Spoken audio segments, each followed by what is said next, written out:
อันนี้บอกเมนมวยจ้ะบ้านจะมีสู้ละครูอันนี้ญาติสมสกอชมูละครูยมชมูรายวิบอลเยประเทศกาลายเราคงเสียทันผู้ใจเสียได้โจสันตะแกงบ้านภายในนี้บ้านดักนวมสหิสัตมาโจรวมเราคงนาเตสนักกัจเราคงกรมพลPLC ตรนกสิกรรมผมต้องจำนำอารมณ์ละครูติ๊กแต่ตัวตอนนั้นตรนกสิกรรมแต่ละครูมีจำนำอารมณ์อย่างนั้นหนูไปได้ละครูบ้านสกอร์ก็จะบ้านดังเอาปีคุณประโยชน์บอกตรนกสิกรรมหมดเลยบางคนเรียนคลายได้มาโจลทางตรนคือมาตัวคลายไอ้เชียchỉ là cái vốn á đại diện bàn màu trồ rùm nó còn còn một trồn ấy đại mới khơi tao khơi trồn tràn đấy nhóm này có chỉ nhận thôi cả nghe cả sự cảm này cả nghe cả sự cảm thêm thôi sai thôi đấy hay khi mình chụp nạp vào đâm tràn tẹt tông chụp môi năng trồn năng đấy bàn là cầu bàn của cái thà về na cốt tấu cứ trồn ấy phải chỉ ai người so sai nấu tu tiên vật tây giờ bàn là cầu bàn ปัจจุบันនេះគឺយើងក្នុងដំណាក់កាលនេះខ្ញុំអ្នកធ្វើស្រែដែរគឺមានន័យថាវាខ្វះនៅកម្លាំងពលកម្មច្រើនបាទណាអញ្ចឹងត្រូវការកម្លាំងពលកម្មក៏ពិបាកដែរតើតងបាញ់ថ្នាំព្រោះស្រូវកម្លាំងពលកម្មជាក់ស្ដែងគឺពិបាកនឹងស្វែងរកបាទលោកបាទអញ្ចឹងអនាគតខ្ញុំជឿថាដ្រូននេះគឺជាមុខសញ្ញាសំខាន់សម្រាប់វិស័យកសិកម្មហ្នឹងធ្វើឲ្យវិស័យកសិកម្មកាន់តែរីកចម្រើនលោកបាទហើយចាប់អារម្មណ៍មែនតើបើតើតងនឹងយើងប្រើប្រាស់ដ្រូននោះគឺមានន័យថាវាជួយកាត់បន្ថយការចំណាយច្រើនទាក់ទងនឹងពេលវេលាទាក់ទងនឹងចំណាយផ្សេងទាក់ទងកម្លាំងពលកម្មអីហ្នឹងគឺយើងឲ្យប្រសិទ្ធភាពការងារអាចនឹងល្អជាងបាទក្នុងនាមលោកគ្រូជាអ្នកប្រកបរបរកសិកម្មមួយរូប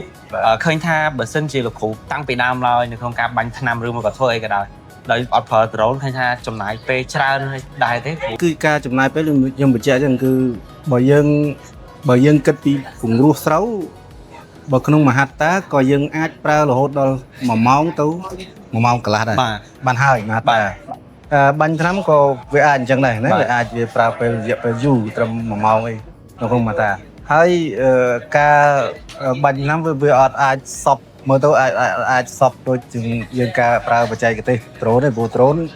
អានេះបើយើងធ្លាប់ប្រើវាតាមពិតទៅនៅក្នុងការបាញ់ថ្នាំគេត្រូវការអាភាពផ្សាយភាយឬគ្រាប់ល្អិតនៅចង់យ៉ាទឹកនោះដំណក់ទឹកវាល្អិតបាទ